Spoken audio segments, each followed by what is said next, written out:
With a fast-growing middle class, young population demographics and robust consumer spending behaviors, Vietnam has been experiencing good growth rates in its retail sector. This trend is forecast to continue into the future, making the country more attractive to foreign investors.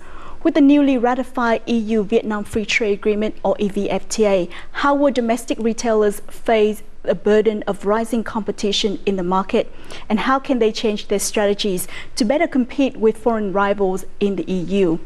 Our Bizline this week will try to find out. But first, let's take a recap of Vietnam's retail sector in the first half of this year. The unprecedented COVID-19 pandemic has negatively affected Vietnam's economic activities. However, statistics from the General Statistics Office, or GSO, show that the retail sector was among the main growth areas of the economy during the first half of this year. Specifically, the sector still grew by 4.3% in the period, with revenues up 3.4% year-on-year. Big cities such as Ho Chi Minh City, Hanoi and Hai Phong experienced the highest growth rates. The GSO said that the sector's positive growth was attributed to abundant goods supply and rising online shopping, especially during the social distancing period.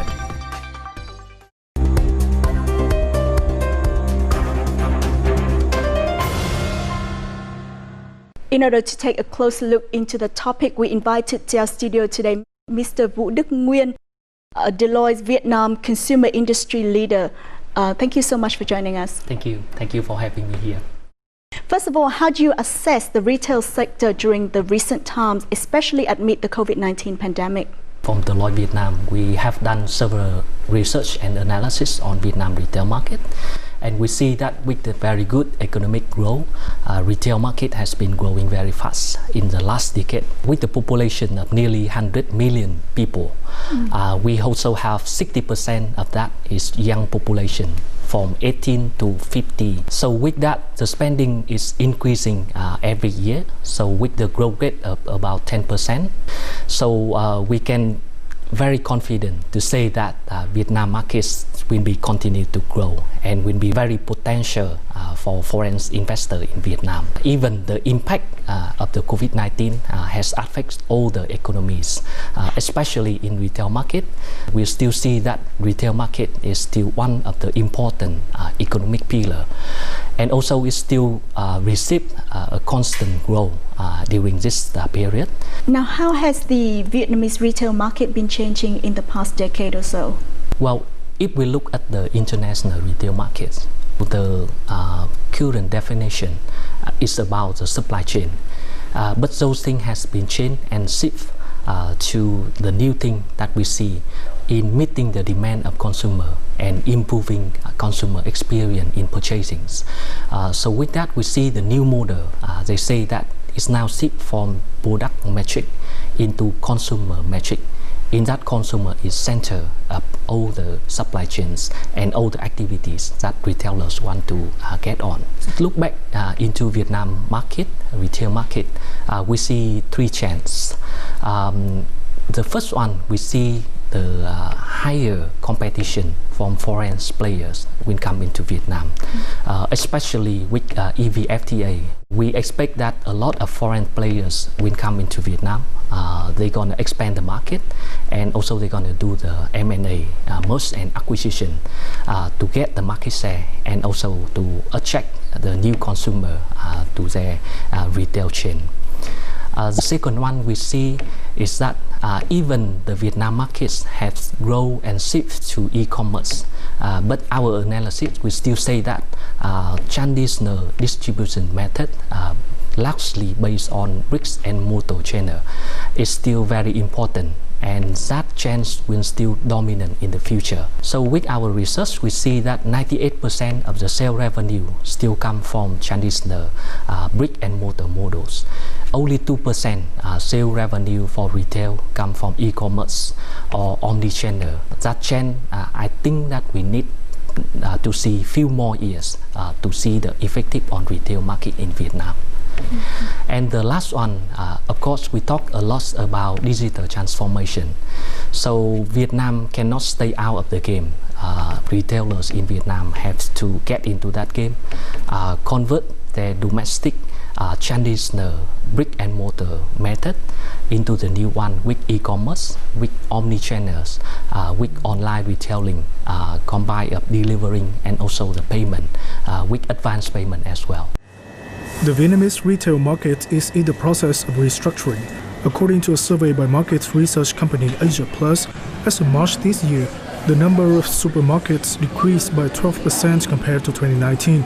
Meanwhile, the number of convenience stores increased by 60%. Some retailers must reduce their stores and change their operation model to adapt to the COVID-19 pandemic. Chúng tôi cũng chưa thể được dự đoán một cái tình hình nó sáng sủa trong cái tương lai của cái ngành bán lẻ và đặc biệt ngành trang sức hệ thống bán lẻ thì chúng tôi sẽ tái cấu trúc lại. Hiện nay thì các bạn thấy chúng tôi phân ra tùy theo thị trường khu vực thì nó sẽ có những cái mô hình cửa hàng ở cấp độ và ở cái hình thái nó khác nhau. Habits of young urban customers with high familiarity with digital technology and busy and modern lifestyles have shifted to buying more goods online. Therefore, although the Vietnamese retail landscape remains predominantly offline, the market has also seen the rise of e-commerce and online shopping. What is good is that right now we do have the very good logistics like Grab, and also we do have the very nice payment of the mobile like Momo.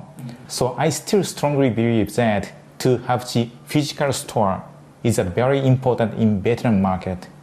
So the key is going to be the omni-channel. Retailers themselves have actively cooperated with fintech companies to diversify payment methods for their customers. Những cái công cụ thanh toán không tiền mặt như là qua thẻ ngân hàng hay là những cái ví điện tử sẽ là những cái công cụ thanh toán chính. Online shopping and non-cash payments are forecasted to continue to boom in the coming time.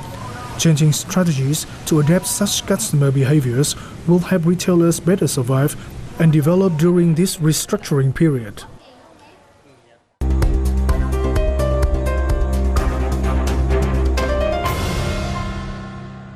Now, what opportunities can large free trade agreements such as the EVFTA bring about for the retail sector in Vietnam?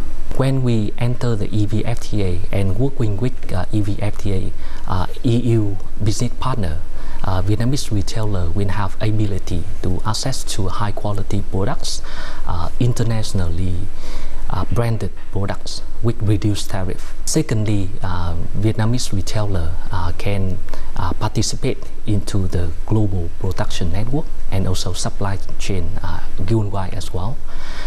And the third one, we expect that the big investment will come into Vietnam that will improve the retail market in Vietnam, and also the Vietnam retailers with the business partner with EU, they will have chance to learn from advanced technology, management capabilities, and also learn in innovation in retail as well.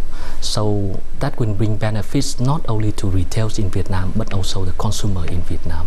Do you think European firms would look for merger and acquisition opportunities or invest in Vietnamese domestic retailers as a way to enter the Vietnamese retail market?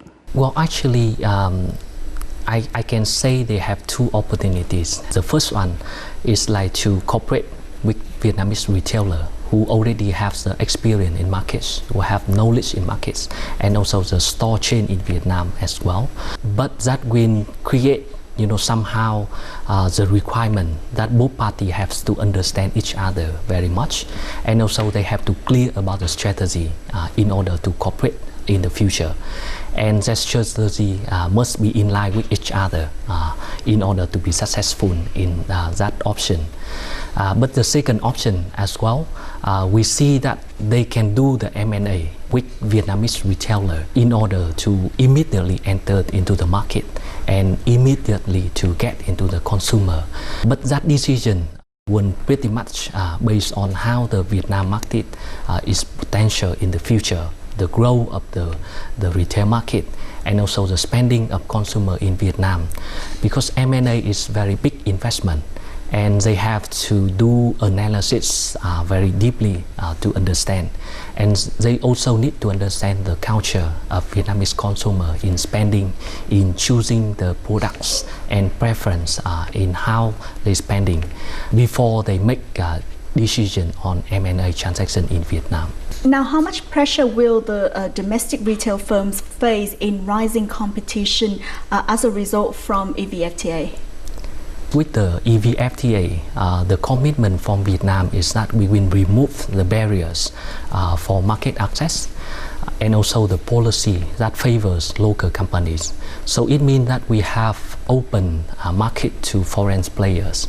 So if they come into Vietnam with very high and advanced technologies, strong finance resources, and also the high management capabilities, they will put much pressure on Vietnam retailers. From our point of view, we also see that Vietnam's retailer will face challenge in keeping their talent at this moment because of the attractive offer from retailer from EU. According to the EU-Vietnam Free Trade Agreement, nearly a half of tariffs applying to EU products exported to Vietnam will be eliminated. This means that Vietnamese customers can buy EU products with cheaper prices. Cái sản phẩm mà từ châu Âu thì đặc biệt là như Pháp hay Ý thì các sản phẩm từ bơ, sữa, phô mai thì đều là những sản phẩm rất là chất lượng tốt. Thế nên tôi cũng hy vọng là cái hiệp định đấy nhanh chóng được triển khai và sẽ có nhiều người tiêu dùng sẽ có những cái lợi ích tốt hơn với những cái sản phẩm mà họ được sử dụng từ những cái thị trường rất là khó tính như châu Âu. Over 20 EU partners introduced their products to this retail chain in June with the aim of entering the Vietnamese market. Trong thời gian gần đây thì các nhà xuất khẩu của Pháp, của châu Âu cũng đã liên hệ với tập đoàn BRG để chào hàng của mình. Nhờ cái EVFTA thì cái giá cung cấp cho khách hàng Việt Nam hy vọng là sẽ giảm xuống và người tiêu dùng Việt Nam có thêm nhiều cái sự lựa chọn. Những thị trường lớn như là Hà Nội, Thành phố Hồ Chí Minh thì khách hàng đã quan tâm nhiều hơn đến vấn đề về chất lượng sản phẩm và đặc biệt là về thương hiệu và uy tín của nhà sản xuất đó. Và điều này thì có vẻ như là những hàng hóa của châu Âu đang có ưu thế. Market insiders say that the imports of EU products to Vietnam will increase by 10 to 30% in the time to come, increasing competition for domestic companies. Một số cái mặt hàng mà Việt Nam cũng sẽ phải chịu cái sự cạnh tranh tương đối lớn từ các nước EU. Tôi nói ví dụ như lĩnh vực dược phẩm, hóa mỹ phẩm hay một số các cái đồ gia dụng trong nhà hoặc ngay cả một số cái sản phẩm nông nghiệp. Acknowledging such great potential, experts say that the EU retail chains may consider investing in Vietnam to penetrate the markets.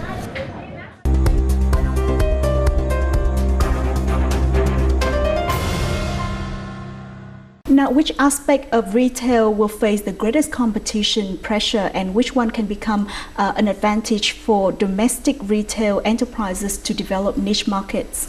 The EVFTA, the import duty will be reduced. Dairy products, textile garment, edible meat, that including beef and pork, and fishery, wine and spirit will be some product sector that will have a big challenge and also high competition in the future. Besides that, we also see the traditional method of brick and mortars and even the e-commerce retailer in Vietnam will face challenge when competing with EU retailer when they enter into the market.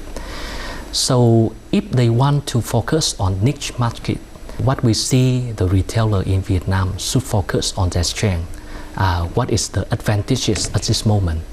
So with retailer already operate in Vietnam, they have quite a number of store chain and also the knowledge and understanding of culture of consumer in Vietnam. So that would be the niche market in order to invest into the design of products that meet the local tastes, even the food or beverage. And also with the COVID-19 impact, the focus of consumer in Vietnam now focus much on health and well-being. So green products and the safety of products will be the focus of consumer in the future. How can domestic firms improve their capabilities to better compete with EU rivals? We see that it's not how big the company is, but the most important question is how fast the company is. They able to make quick and effective decisions that will be the key players for them to get the success in the future. So our recommendation is that the local players, they need to maintain an effective management structure that allows them to make a quick and effective decision to seize business opportunities. They have to work together. They have to make a cooperation and also to build an ecosystem which has complete supply chain to increase their purchasing powers, increase their opportunities to get into the consumer in all kinds of categories and all kinds of products. And the last one, what we suggest and already talk widely at this moment is about digital transformation. No retailers can stay out of this game. They have to apply digital transformation and also to shift their traditional channel method into omni-channel using various technologies and provide and improve the consumer purchasing experience with advanced payment method, with e-wallet, with cashless checkout. In order to improve competitiveness against EU rivals, experts advise domestic enterprises to utilize their strengths to enhance their value chains. Tại thị trường trong nước thì họ có cái cách tiếp cận và cái mối quan hệ với các doanh nghiệp phân phối tốt hơn, thì chúng ta cũng phải tận dụng để làm sao mà thành một cái chuỗi từ sản xuất đến lưu thông phân phối thì sẽ giảm được các cái chi phí trong cái việc mà đưa sản phẩm đến tay người tiêu dùng. In addition to enhancing cooperation between manufacturers and distributing companies, experts say that application of technologies and payment method diversification can also help domestic retailers improve their competitiveness. Meanwhile, some domestic retailers have made their move to expand the network of their stores across the country through franchising. Đối với các cái tỉnh xa, các cái tỉnh phía Bắc thì tôi nghĩ rằng là chính những cái bản thân những người nhận nhượng quyền là những người ở địa phương thì người ta sẽ tiếp cận cái văn hóa ở địa phương để người ta quản trị các cái mô hình này ở tại địa phương đó là tốt nhất. Cái hình thức nhượng quyền là cái hình thức mà chúng tôi đi là hiện nay và nó cũng có các cái tín hiệu rất tốt. Besides, some retailers have also invested in digital transformation in order to optimize their operations and reach more customers.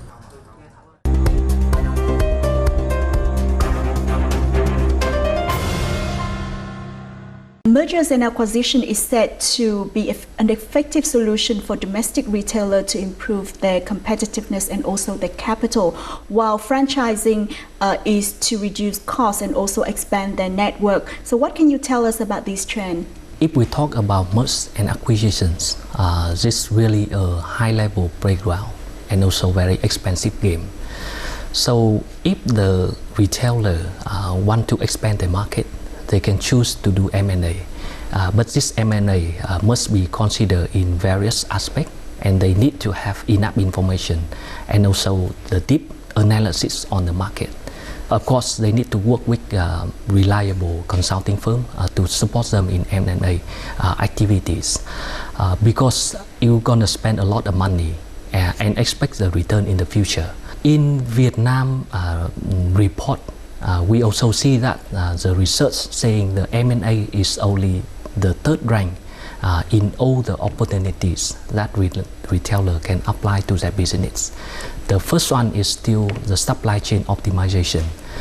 The second one is how to develop the new sales and marketing strategy, which include omni-channel and also online marketing as well. So beside the M&As, as you just said, franchise is also an option, and that gonna reduce the cost for them and how to enter into the market. But the question is how well known the franchise with the consumer in Vietnam. If the franchise has a well-known name, they will have better advantages to enter into the market, to get attention of the consumer. How can Vietnamese retail company utilize technology and digital transformation to maximize their operation effectiveness and attract customers, thereby better compete with EU firms? Now retail, they have moved into the model that is consumer-centric. So all the activities that the retailer have to do is to improve the consumer experience in purchasing. Both brick and mortar and e-commerce players have to think about their strategy to meet the consumer demand and to improve the purchasing experience. For example, let's say for brick and mortar retailers, they will have to invest into digital technologies and how to create the convenient shopping experience for consumer. For example, the technology already applies, for example, is automated or unmanned retail context. Or the other thing is like the scan and go, where the consumer can choose the products and then check out without any assistance from supporter, and they can make payment by contactless means. For e-commerce, what we see that the e-commerce have to take this one into the longer term. They have to attract the consumer by providing them with flexibility and transparency purchasing experience. For example, the consumer now, they expect that they can check their deliveries or they can choose specific delivery time slot. Well, once again, thank you so much for joining us. Thank you, my pleasure. According to consulting firm McKinsey & Company, Vietnam's retail market is the fastest growing in Southeast Asia with great potential. Therefore, it has been attracting many foreign investors, especially from EU countries, with the EVFTA being ratified.